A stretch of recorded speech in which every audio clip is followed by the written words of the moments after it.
میگن اگه موز بخوری بچه پسر میشه، اگرم ماست بخوری بچه دختر میشه. یعنی صبونه بخوریم و شب بچه رو سفارش بدیم. بیان یکم علمی تر به قضیه نگاه کنیم. x و x به شما x میده، x و y x دختره و x پسره و این زمانی اتفاق میفته که پدر اسپرم x رو در اختیار بذاره یا اسپرم y رو. حالا بریم سراغ تغذیه که اینجا تغذیه مادر وارد معرکه میشه. میگن که اگه مادر غذای قلیایی بخوره مثل نمک، مثل سیب زمینی، مثل موز، رحم میشه یه پارکینگ اختصاصی برای ورود اسپرم ایگرگ و بچه شما پسر میشه.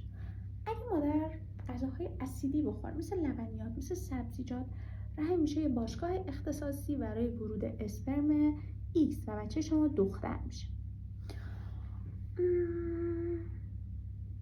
بذار این رک بهتون بگم، امکان داره روزی 6 تا موز بخوریم و بچه شما دختر بشه. یعنی دختر یا پسر شدن صرفاً به این بستگی داره که تخمک و اسپرم با همدیگه ترکیب بشن و حالا این اسپرم اگه ایکس باشه بچه شما دختر میشه و ایگرگ باشه بچه شما پسر میشه.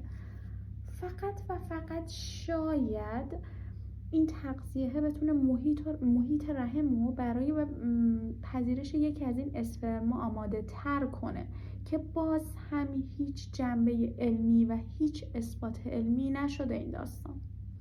پس به نظر من دعا کنید که چه دختر چه پسر یه فرزند و یه بچه سالم داشته باشین که وقتی بزرگ شد به وجود شما افتخار کنه.